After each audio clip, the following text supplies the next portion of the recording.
is back, and today I'm gonna talk about my Yellowstone Grand Teton trip. This trip happened right after I finished my Maui trip. I'm gonna have some peanuts, drink some coffee, also try to taste this chocolate. This is Toblerone. Is that how you pronounce Toblerone? Swiss milk chocolate with honey and almond nougat. I don't even know what that means. Nougat. Nougat. Looks pretty cool. To start on this trip, we fly from Houston to Utah. We didn't fly to Wyoming, where the Yellowstone is at, but because I guess the plane ticket is too expensive, and it makes much more sense financially if you just fly to Utah, Salt Lake City, and just rent a car and drive to there.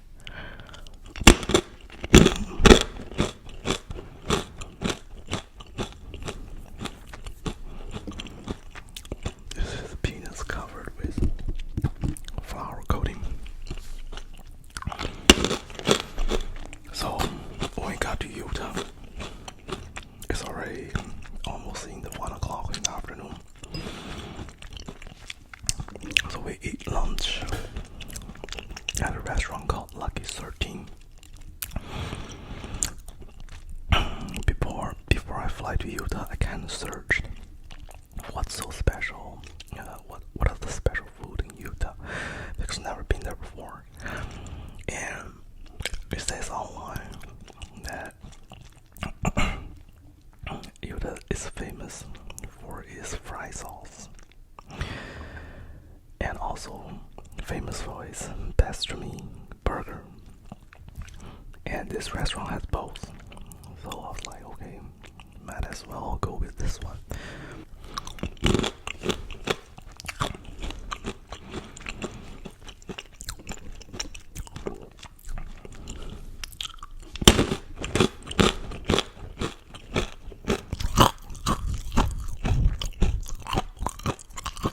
So in that restaurant, I ordered some pastrami burger, some fries, some chicken tender with fried pickles, and a bottle of local beers. The fry sauce is basically a combination of ketchup and mayonnaise, maybe with some extra garlic sauce and horseradish. The pastrami burger is like you have the regular burger patties, but you put on like a lot of layers of thin sliced roasted beef, like the roasted beef you used to eat in like a sandwich. They put it on top of the burger, which on top of the burger is like a lot of meats, but I love meat, so I like both of them.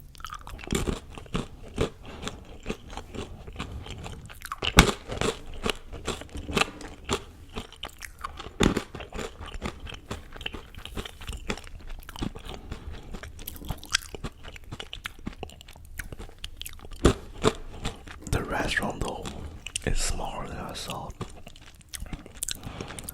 and it looks more like a bar instead of a restaurant. They're playing like really loud music,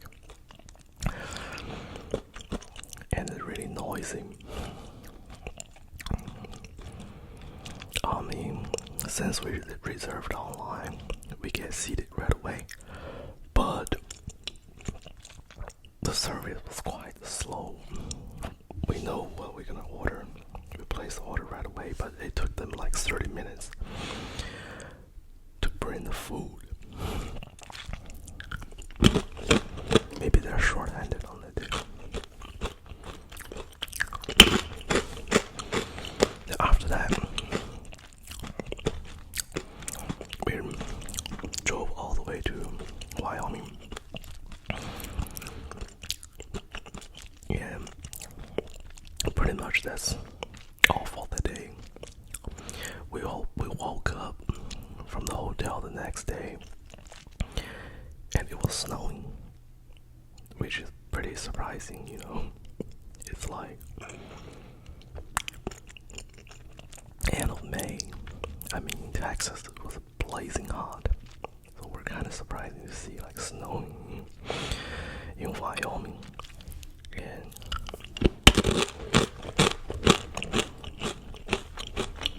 I got a cup of coffee. I'm just sitting outside. The table was covered by the snow. I just put my coffee on there, just chilling. Enjoy the view.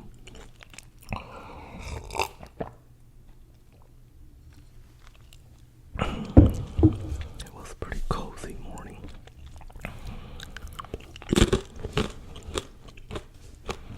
Then we headed toward Yellowstone. I've never been to Yellowstone before.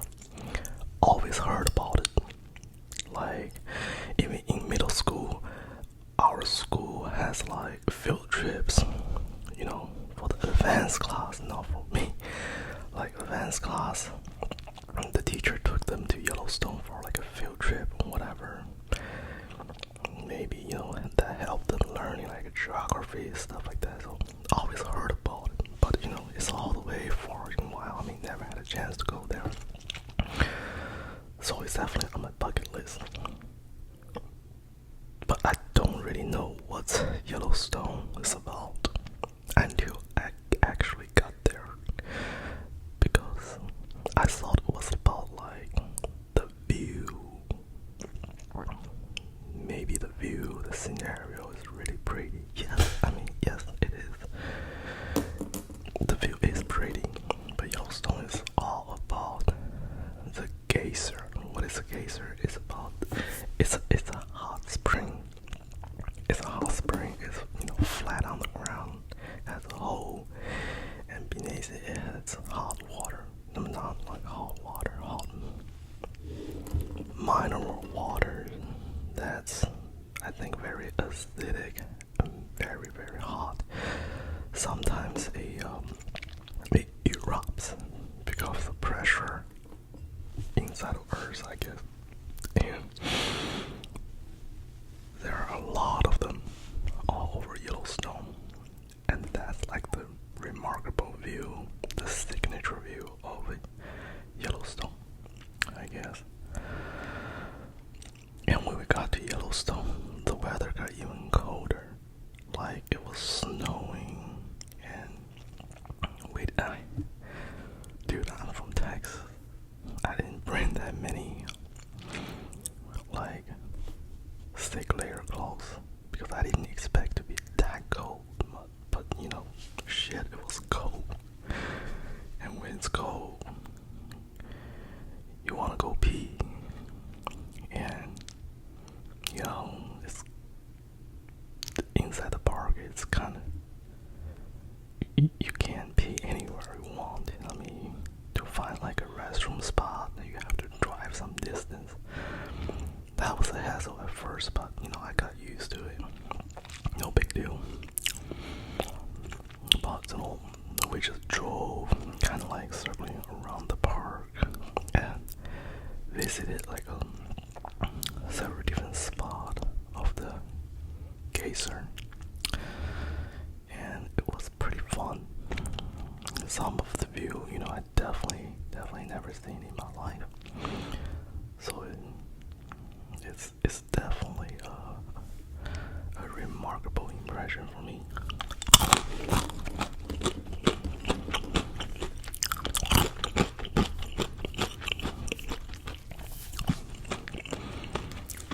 I'm gonna try the chocolate.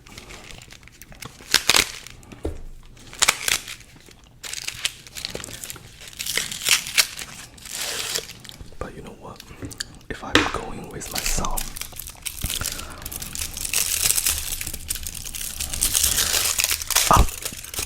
I'll definitely put a leash in, because some of the hot spring will like almost right beside you. You're walking on this main man-made trail. It has a warning says, hey, don't step out of the trail, stick on the trail. But I'm sure, small kids, they're not gonna listen to that. They're gonna run around and might, accidentally fall into the hot spring.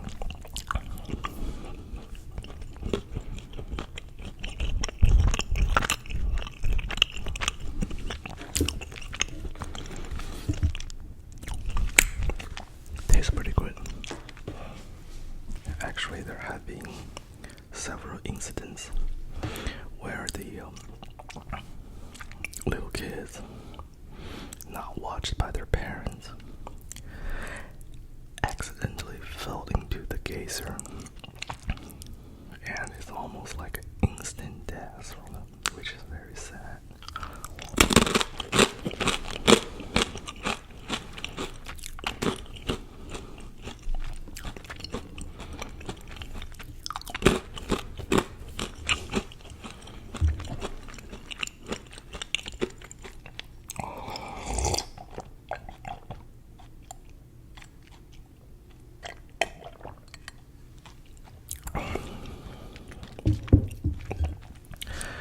We just like circling around the park. There's one spot, I think it's called Mama's Hot Spring.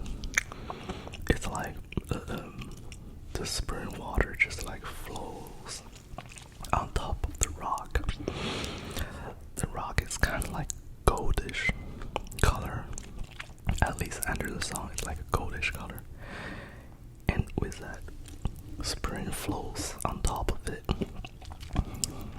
it reflects. It gives you like a really shiny reflex. It looks very pretty. And other than that, everything else looks kind of the same, except I think the most remarkable view in Yellowstone, I think it's called the Grand Prismatic Spring Prisma of Light.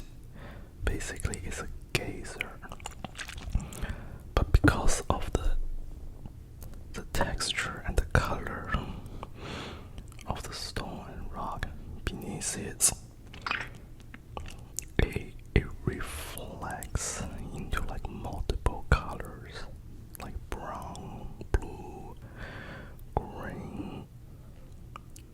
Like when you look from the top, it almost looks like a human's pupil. That's what it looks like. It's really pretty. And because it's hot, and steam rise from it. So overall, it looks like from like another world. Okay.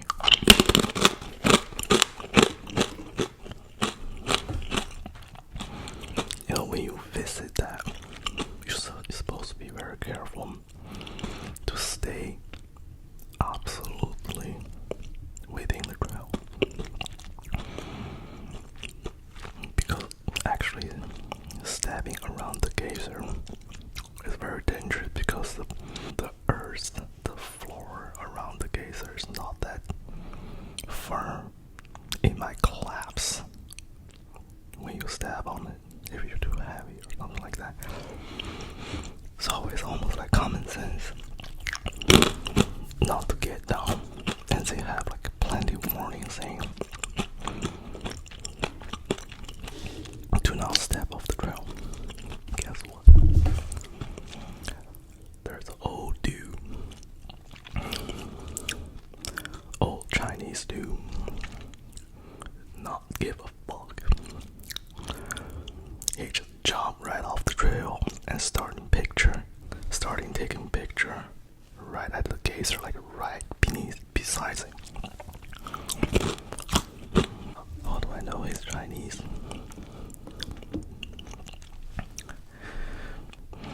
Because his son was yelling at him in Chinese to warn him not to do that.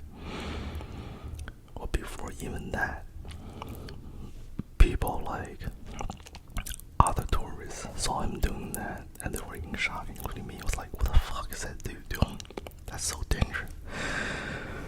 So we have a white lady screaming at him. It's like, get out there! It's dangerous, you're gonna die! Get out! Obviously that old Chinese dude doesn't speak English, so he doesn't care. He's still like standing there taking pictures. And his son started like yelling at him in Chinese, like, oh dad, that is so dangerous, kid. Come back here. Don't stand over there. You're gonna fall. Guys, when people from other country, like, I heard like stories, they hate Chinese tourists. I mean, there's definitely a reason for that, because they don't give a fuck about the rule.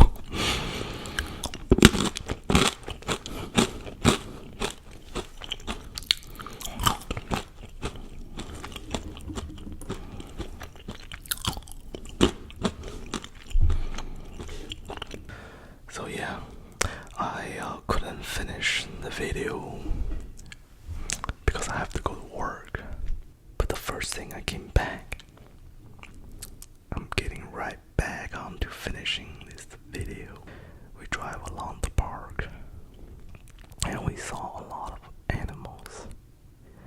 We saw some bisons, we saw some mooses, we saw a lot of bears.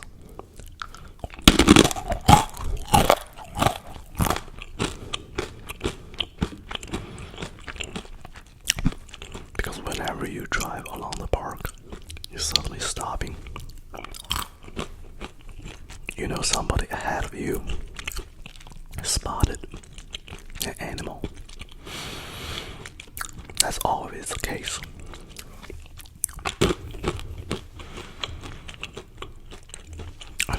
I think the first animal we saw are some mooses, and we saw some bison. Then we run into some bears. Like, everybody's getting off the car, they're using like binoculars. Just watch them. I can see from like far away there are like two bears digging on the ground, maybe finding things to eat. And later we continue to drive, and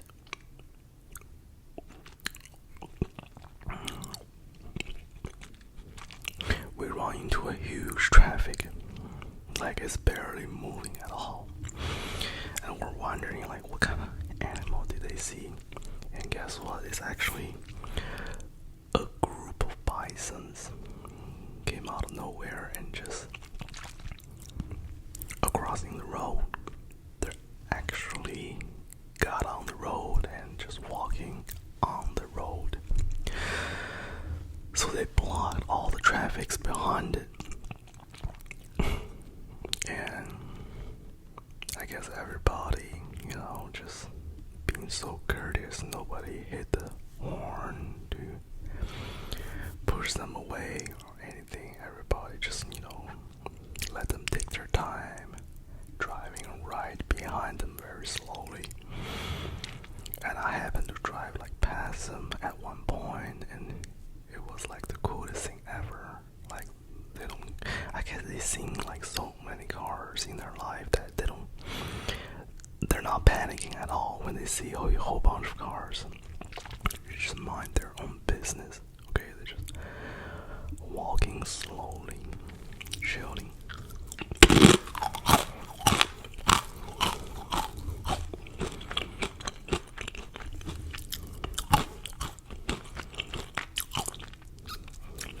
And you know what? That's also one of the reasons why I bought this souvenir mug in the store in Yellowstone, because it has a bison, kind of like have this 3D touch and feel. Pretty cool. I think it's like $117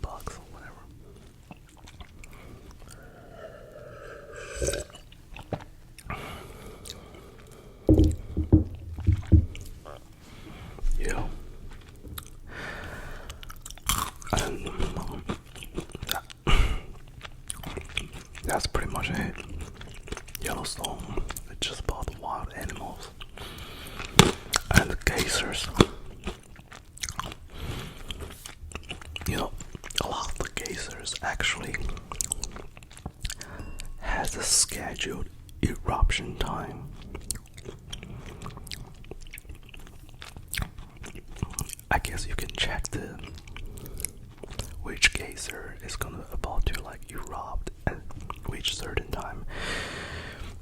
You can find that information online. And we went to one of the kind of famous geyser spot, and we just camped there along with other like hundreds of people just waiting for it to happen. We waited and waited, the geyser fake so many times. What do I mean by that? It's like it start like smoking, have all the steam coming out, and you see like a little bit of water start to come out, and you saw, oh, it's coming. Let me get my camera. Let me catch the moment. Let me start recording, and it dies now. And they're coming up again, and it dies now. You're like, okay, what time is this supposed to happen? And eventually, it shoots up, and that's almost exactly at the time that it's showing on the schedule online. When they faking it, it was only like 3 or 4 minutes ahead of it, ahead of the scheduled time. Like it says it's gonna come out at 6:10. All right, at 6:05 it start like coming out like a little bit. You were like, okay, it's coming out a little bit early, but no, it actually came out exactly at 6:10. So I got faked out like so many times. And eventually, when it finally erupted, it wasn't that high. I mean, it was like, alright, I think it's like, what, two or 3-story building high. That's about it. And it lasts about like maybe 1 minute, not even 1 minute, like 45 seconds. Or maybe 30 seconds.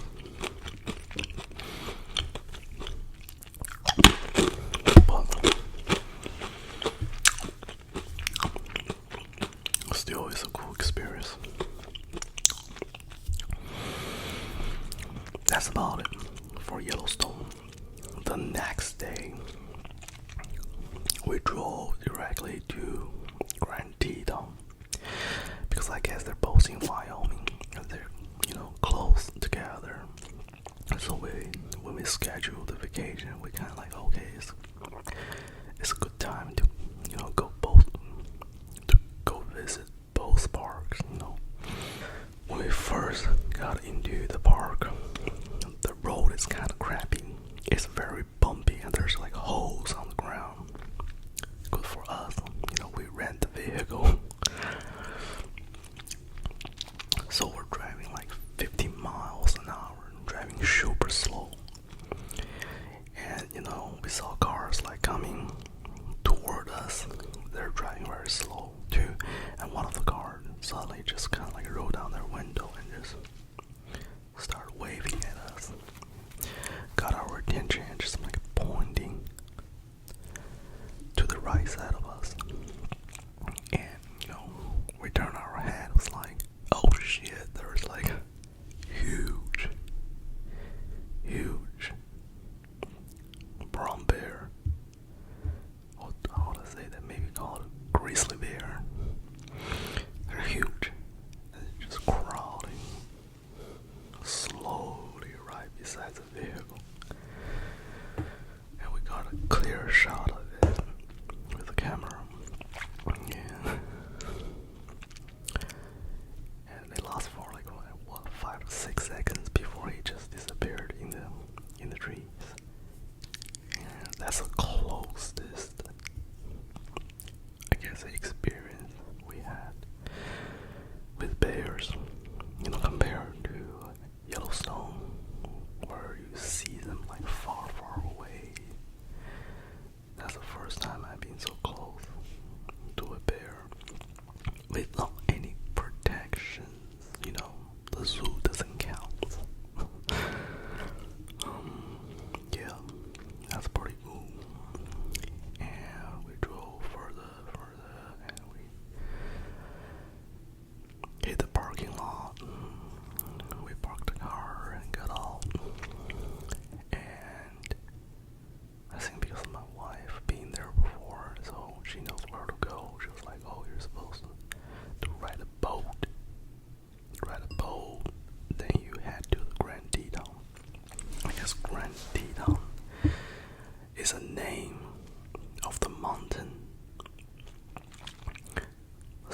have to get to it.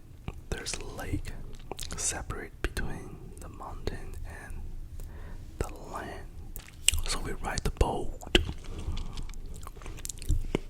We reach the base part of the mountain. We got off and we start hiking toward the mountain top. I don't think you can actually get the top because then you have to have like some kind of climbing skills to do that, and I don't even think it's opening to like public. You have to have a license to do it or something like that. So we just do like the normal hiking trail, Teton, for the general public. Yeah, that's still pretty cool. Like, we just walk along the beach we're just walking on the trail, looking at the scenes, the scenarios around us. It was snowing before, I guess, and the snow hasn't melted yet, so it's scattered here and there. The further you're going on the trail, the more snow you started to see. And then, there's like waterfalls. That's pretty close to the beginning of the trail. And everybody just taking pictures in there. Me, I want to see how far we can go. We have 4 hours, I think, before the last returning boat for the day from the mountain. So I want to see how far we can go. So we just kept on hiking. At one point, we reached to this viewpoint in the middle of the mountain, and you can see endless of lake and seas in front of you.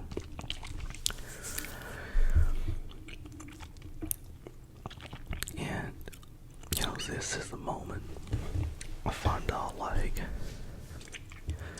I'm short of words to describe this kind of scenario. It's definitely unique. I wouldn't say anything in Texas, any mountain can resemble that.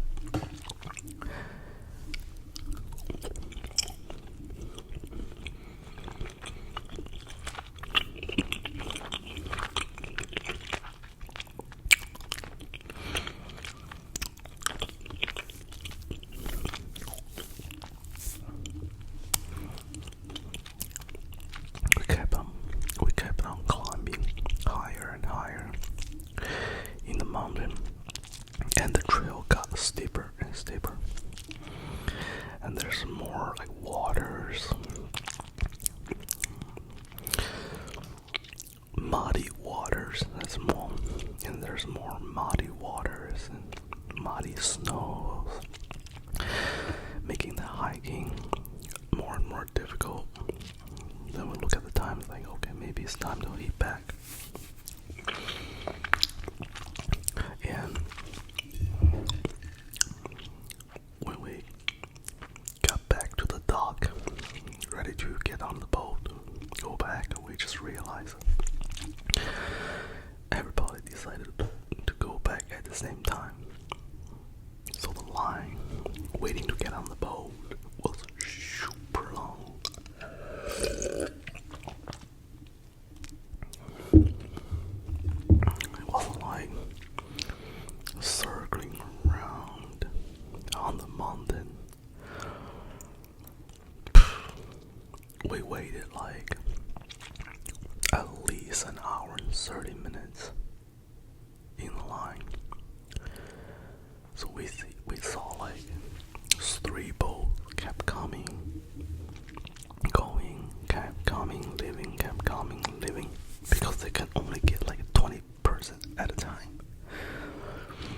So it takes a long time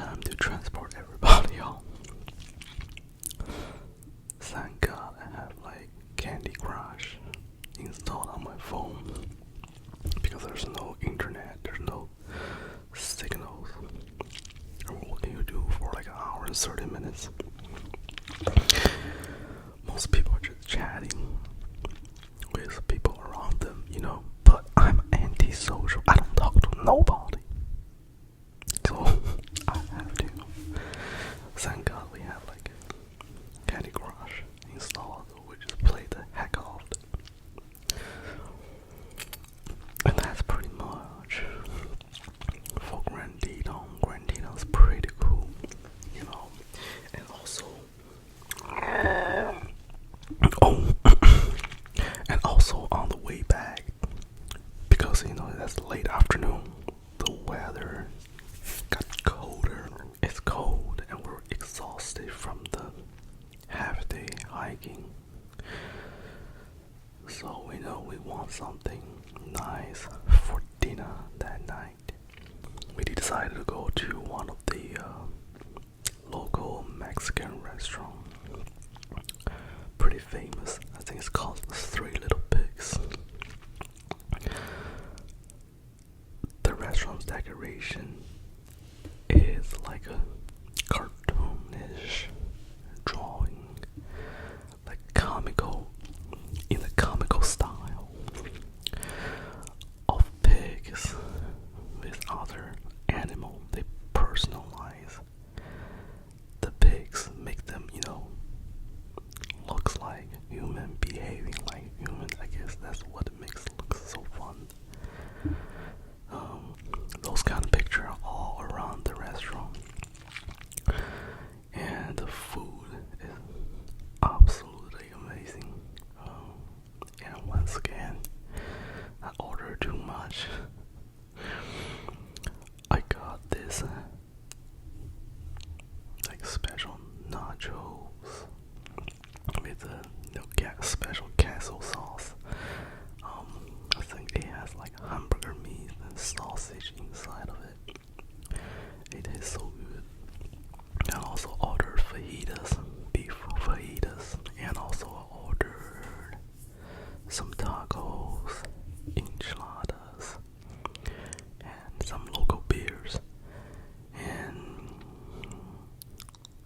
it's, well, of course I couldn't finish all of that, so I just tried a little bit of each, and we take the rest to go.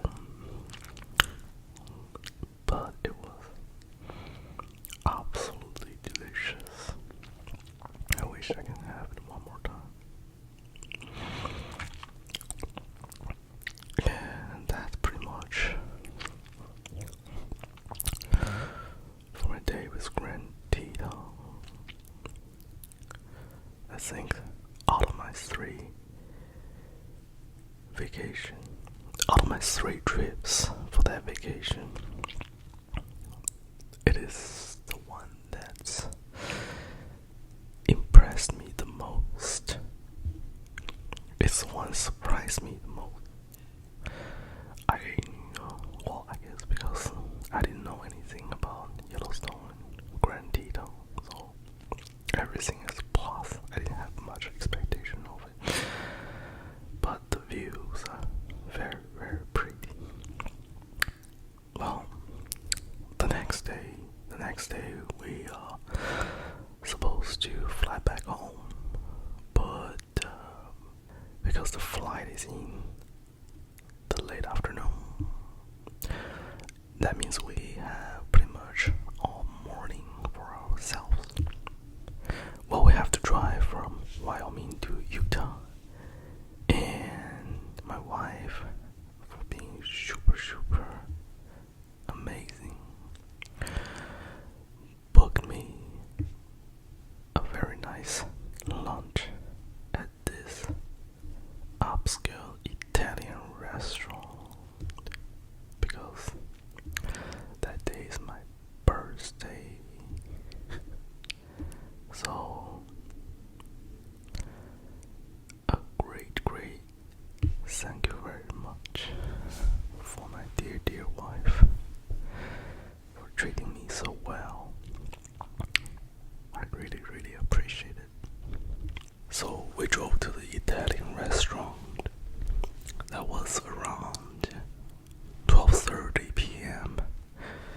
supposed to be lunchtime, but we're surprised. There's almost no customer inside. So, but I guess more service for us, right? So I look at the menu. It doesn't have a lot of stuff to choose from. I guess because the lunch menu is kind of different from dinner menu. But it does have something that I like. So my wife said like order whatever you want. You can try as many things as you want. I was like, hell yeah, babe. Thank you so much. You know I don't like to just order one thing. I like to eat like multiple things at a time. So I ordered a carpaccio salad. I think carpaccio is a raw thin sliced beef drizzled with like vinegar or other kind of sauce. It is pretty good. And also we ordered like a special Roman salad. The salad was very well blended and tossed with the sauce.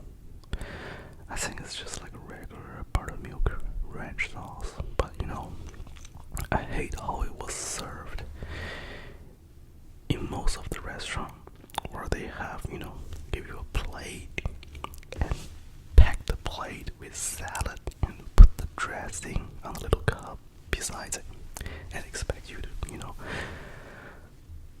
to drop the sauce on the salad yourself. Well, the problem with that is like you can't get the salad evenly distributed. Like you can only put like on the top. So some of the vegetable has dressing, but most of the part does not have the dressing unless you blend it with yourself really, really well. But the problem is, when you do that, most of the time you're gonna have like the lettuce or the tomatoes like falling off the plate because it's like so packed. They're so light and they're just rolling around if you don't do it very gently and slowly, which really gets on my nerve. But this time, this salad perfectly tossed. Every inch of the lettuce is covered with dressing, and I absolutely loved it. That's how I like my salad to be made. And also I ordered this lobster bistro. I think that's all you say, like a lobster tomato soup. It's very creamy, very flavorful. And also ordered this meatball. It's very crispy from the outside, very tender inside, and they're huge, almost like the size of my palm. And I think actually all of them are like appetizer, and they're only order like one entree actually, and it was the carbonara with Italian sausage. It is very tasty. It's a little bit too crazy because it's very, very creamy. Oh, the pasta is very chewy but very creamy. I can't complain about the greasy part because I love fatty food. But everything comes in like huge proportions. Like we couldn't even finish everything ourselves even though we ordered only one entree. But it's a fantastic dining experience. Oh yeah, also ordered a cup of wine. The funny thing is, when they gave me the wine menu, well, I don't know which one to pick. None of them looks familiar to me.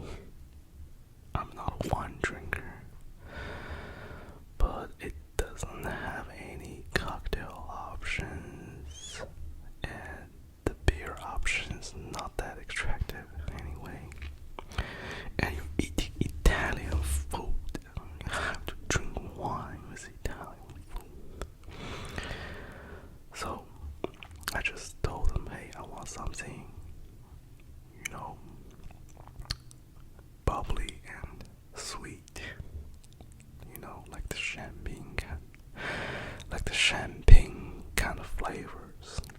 So they recommended me one Moscatos, which I really like.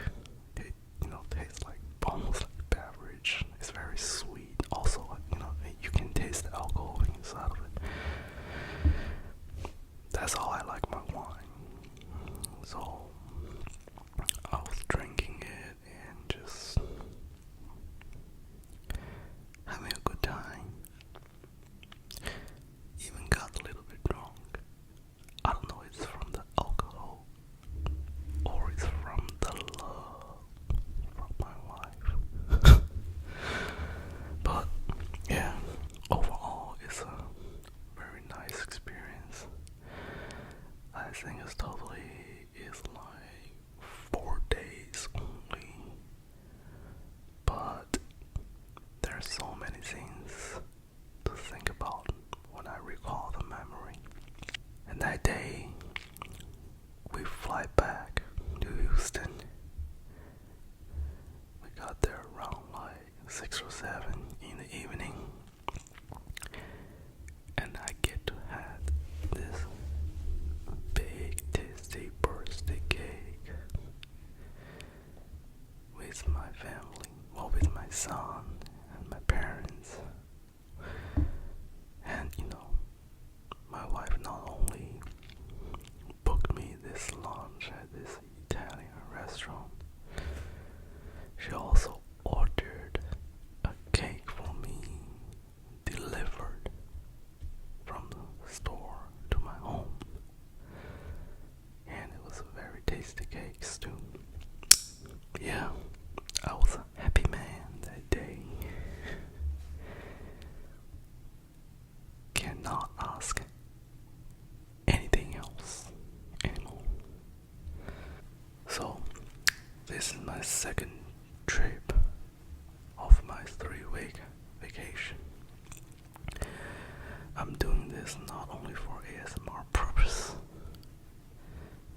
I want to use this chance to record my memory, my significant memories in my life. And I don't know, maybe I will watch this video when I'm 70, 80 years old. And I believe I will find a lot of joys in it. Oh, thanks for watching. I'll see you guys next time.